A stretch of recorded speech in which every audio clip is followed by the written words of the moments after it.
America is home to 33 million small businesses, the beating heart of communities across the country. And proof that the American dream is still alive. This is a show about those dreamers and doers and the communities they serve.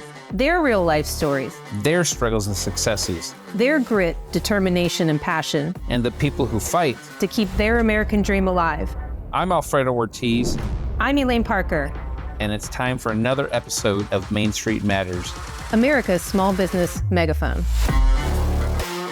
Hello, and welcome to another episode of Main Street Matters, America's small business megaphone. I'm Jordan Bruno, Vice President at Job Creators Network.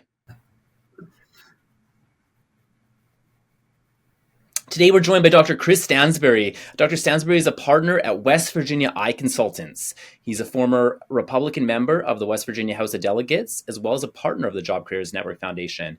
Dr. Stansbury is joining us today to talk about his latest op-ed about fixing healthcare in this country, and more broadly about the confirmation hearings of RFK Jr. Chris, welcome back to Main Street Matters. Hey, thanks for having me, guys. Great to be with you. So why don't we just kick it off with what's happening in the news cycle right now? I mean, we're recording this episode. We recently had the confirmation hearings of RFK Jr. Why don't you give our listeners some thoughts about what you think of his platform and outlook and what potential impact he could have?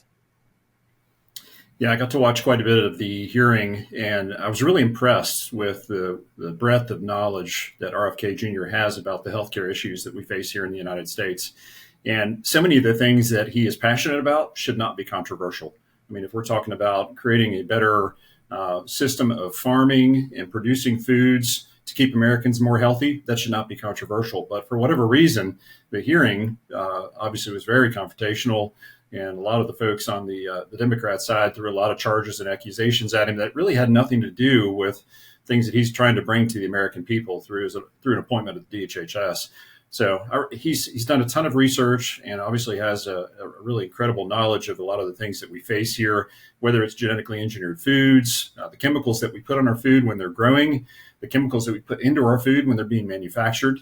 And he brings up some really stark contrast. If you look at how things are done in Europe or even Canada, they use a fraction of the chemicals on their food or in their food that we do here in the United States. And so I don't know how we've gotten so lopsided in the production of our foods that our kids and us that we enjoy, but it is such a stark contrast. And I think if we can get our hands around that and begin to change the way that we produce food and educate our people on what they consume, it can begin to make a tremendous difference in our healthcare system here in the United States.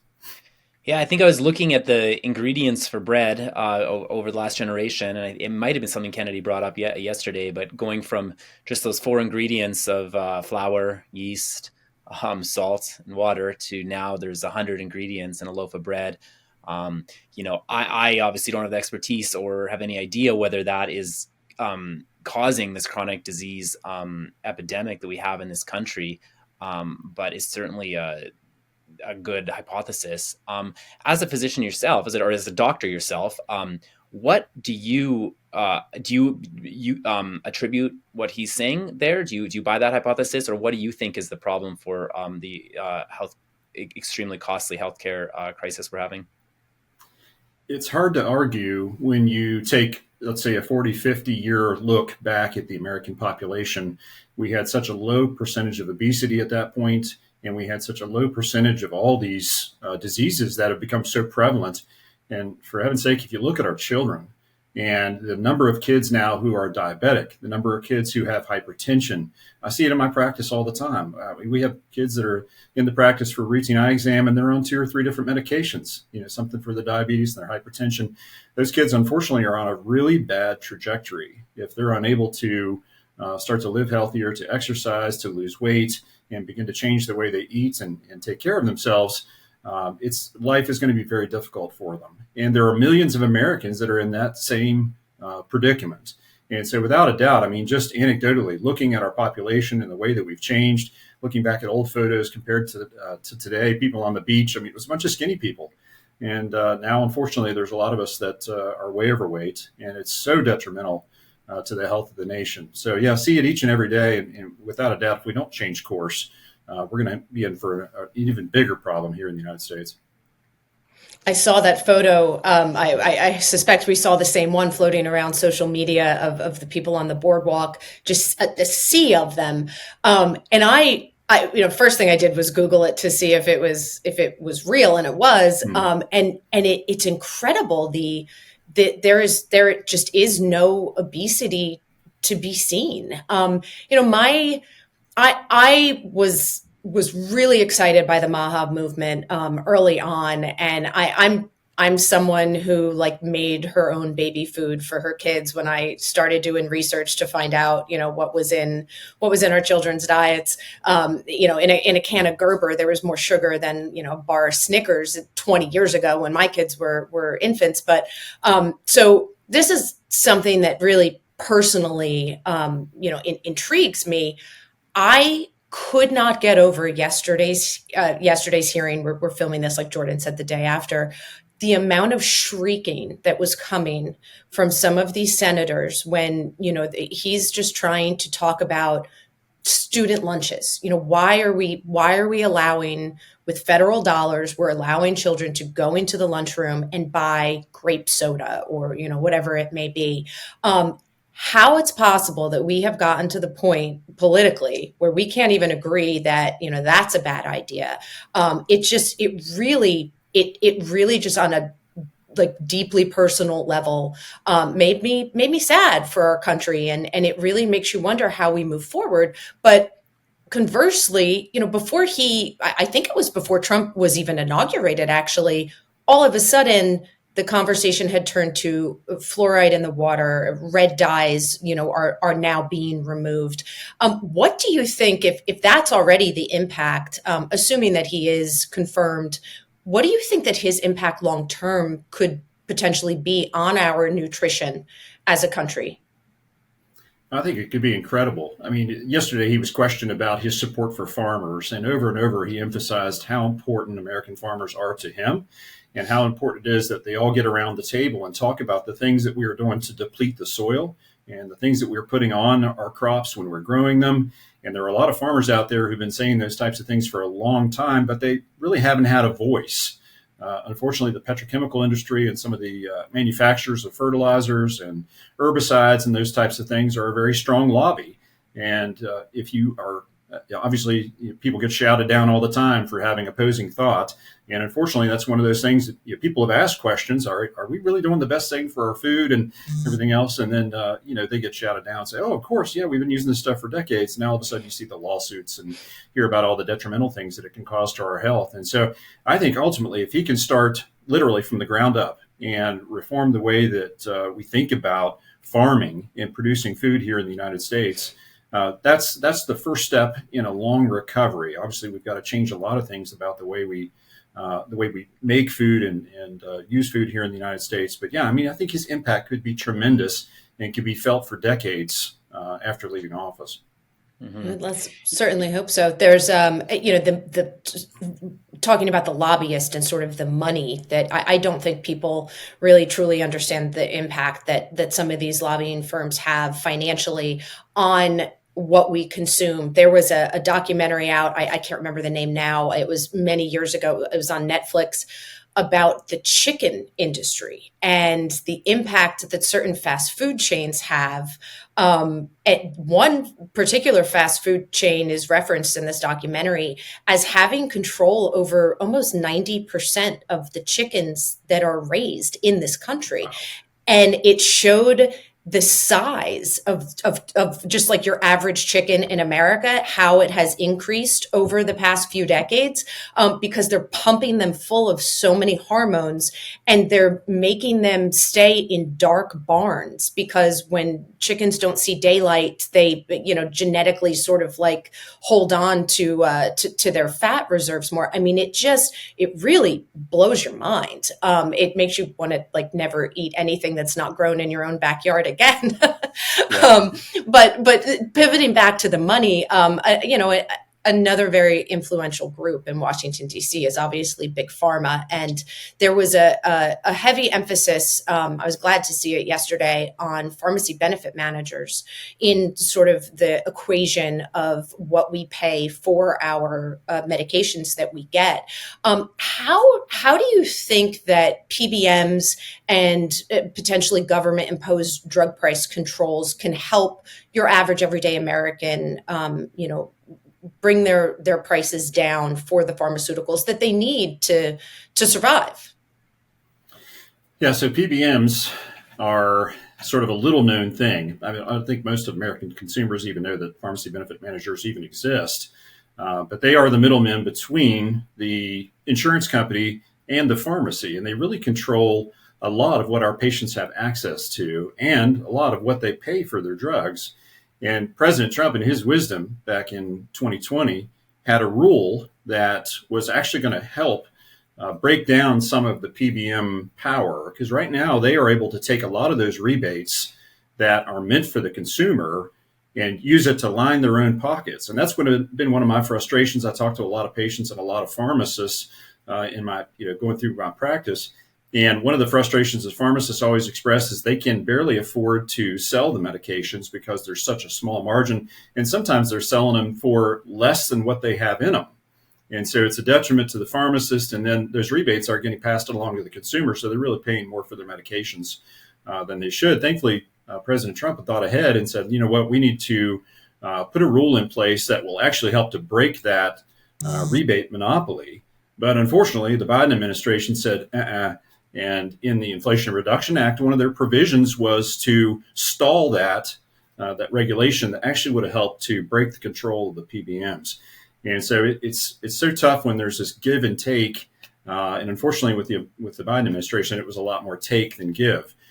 We really need to have a reckoning with these PBMs because, unfortunately, it's just one more layer of bureaucracy, one more layer of expense between the drug companies and the insurance companies and the patient, the consumer. And that's not going to do anything, one, to help competitiveness. I mean, obviously, part of the Job Creators Network, we're all for competing in the marketplace. We're all for being able to stand on the benefits that we bring to the market, not with artificial controls. And so over the last couple of years, I've penned a couple of op-eds with Job Creators Network talking about PBMs and what risks are associated with them. And then most recently to talk about how the Inflation Reduction Act and the price controls that are being enacted through that can actually be detrimental long-term to the development of new drugs and can actually start to change prescribing habits and create some artificial controls that, again, we're always talking about these unintended consequences. And so much of what government does brings about unintended consequences. And I think when members of the legislature, members of Congress were reviewing the Inflation Reduction Act and all the things that they were told that it was going to be able to accomplish for people, and they had all these altruistic ideas about how much it was going to help the American consumer and patients. But unfortunately, there are a lot of unintended consequences in that. And it's ultimately, I think, going to cost patients both in money and also in novel drugs coming to market that can help some of these difficult health conditions that patients are battling. Yeah, certainly the rare disease community holds out so much hope for these new breakthrough drugs. And if the drug companies don't think they can get a return on that investment, they won't put the research in. And we're already seeing that. I think what is so interesting is that we're finally at a point now where you're right, PBMs aren't known, but it doesn't take that much looking into it to really realize that they are the heart of the unaffordable drug crisis problem. The research that I see shows that net prices, so that's prices of drugs absent these rebates, has actually declined in the past few years. And it's the massive rebates that PBMs tack on or demand that was responsible for these high-priced drugs. And even if pharmacy benefit managers pass along some of these savings to the health plans in the form of lower all premiums, that's cold comfort for the person who needs the expensive drug, right? I mean, yes, their premium might be down, but they're paying these huge things. So it's really such a mess. Curious, do you deal with a similar middleman in the optometry industry for glasses that you may sell? Not really on glasses. We have a lot of that stuff that we can do in-house. And so we're not really So you can directly get those from the manufacturer. You don't have to deal with the middleman. Yeah, with some vision plans, there are some restrictions that we have to sort of dance around, and that can create some challenges. But we figured out a way to navigate that. And as far as glasses, it's not a life or death thing. Obviously, it's Right. a lot of these things are patient choice. But when it comes to these artificial price controls, that's one of the things that really frustrates me, because if you stifle innovation, if you stifle research and development of these very important medications, I mean, we're talking about cancer drugs, we're talking about Alzheimer drugs. People don't realize how expensive some of these things are to develop. I mean, it can cost upwards of $2 billion to bring a drug to market, and years of development. And so many of these drug companies, these manufacturers, have pipelines with multiple drugs in there, and some just fail on their own merits. They're just not effective. They don't make it through the trials, and that's fine. We have to have a rigorous trial system here in the United States to make sure drugs are safe for our populace. But ultimately, it adds a huge layer of cost to these manufacturers. And what's wrong with competitive bidding? If you have all these, one of the things they did here recently was put price controls on Ozempic and other types of these GLP-1 receptor agonist medications. One, they're great for weight loss. One, they're great for diabetic control. Extremely popular. I know you guys have seen the commercials all over the place. So they put price controls on those, and they said, and that's because of the extremely high utilization. Well, if a drug works, people are asking for it, doctors want to use it, there's going to be extremely high utilization. And it's usually because it's effective and it's safe and it's doing what it's supposed to do. But there are multiple drugs out there in that GLP-1 receptor agonist class. What's wrong with some competitive bidding? What's wrong with Medicare saying, let's bring 4 or 5 of these drug companies to the table and say, all right, what's your best price? That's sort of the American way. That's how we've done business in America for years in the capitalistic system. But unfortunately, they want to enforce these price controls, and it's always the carrot and stick. It's like, well, listen, we're going to make sure that you guys can stay a preferred drug, but you got to play ball with us, and we got to sell this for below market price. Well, and if you don't, there could be up to a 95% excise tax on everything that you sell in the United States. 95% tax. Well, if you don't like the 95% tax, then you can just pull all of your drugs out of Medicare and Medicaid. Oh, okay. Well, that's great. Let's deal on the price. But then if the drug company says, you know what, I don't like the way this deal came down, and they renege on that, then they can come back and charge 10 times.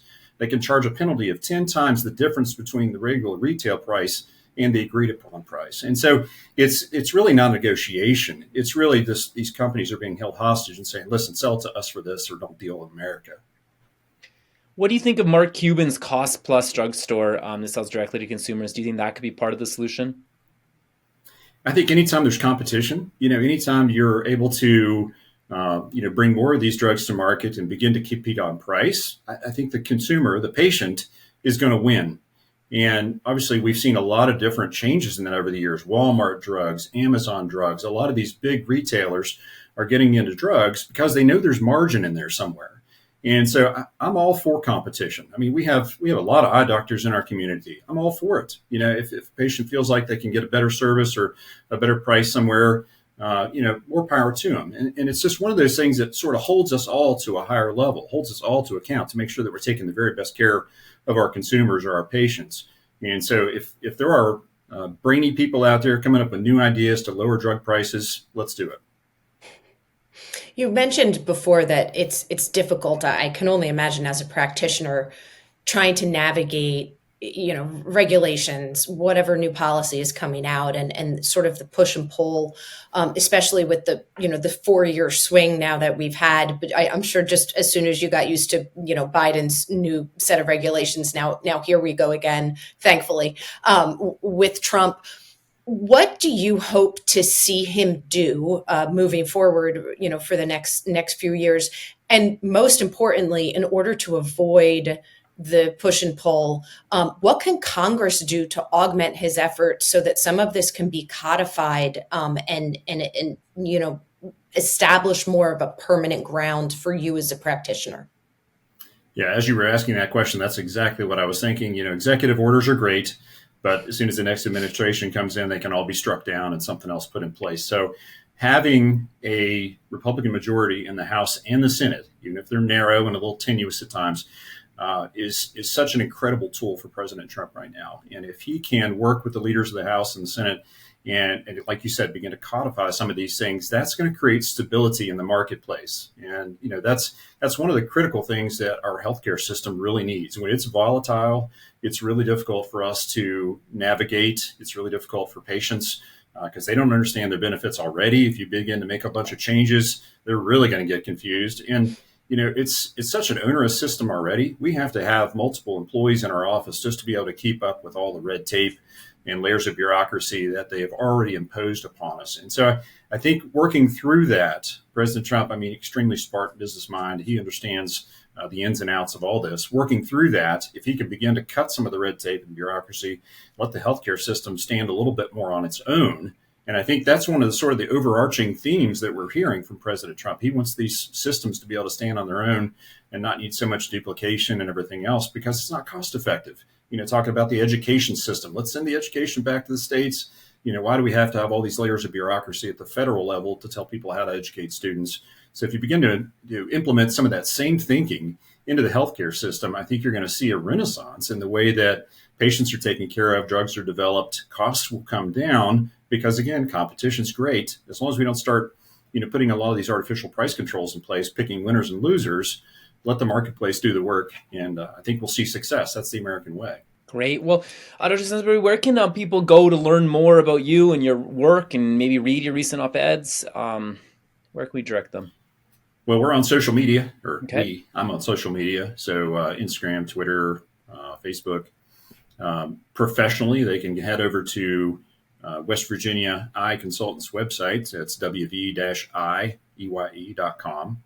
And my handles are all at Stansbury for WV, FORWV. And I'm pretty happy to share and to interact with anybody who has an interest in these matters. Always glad to hear from folks who have read the op-ed. A lot of differing opinions out there. It doesn't hurt my feelings at all if you call some of this stuff into question. That's what it's all about. Great. Well, we need more people like you, and thank you for putting yourself out there and be willing to talk. And thank you very much for taking the time to join us on Main Street Matters, America's Small Business Megaphone. Main Street Matters is a part of the Salem Podcast Network. New episodes debut every Wednesday and Friday. Please subscribe at salempodcastnetwork.com or wherever you get your podcasts, and we'll be back soon with another episode.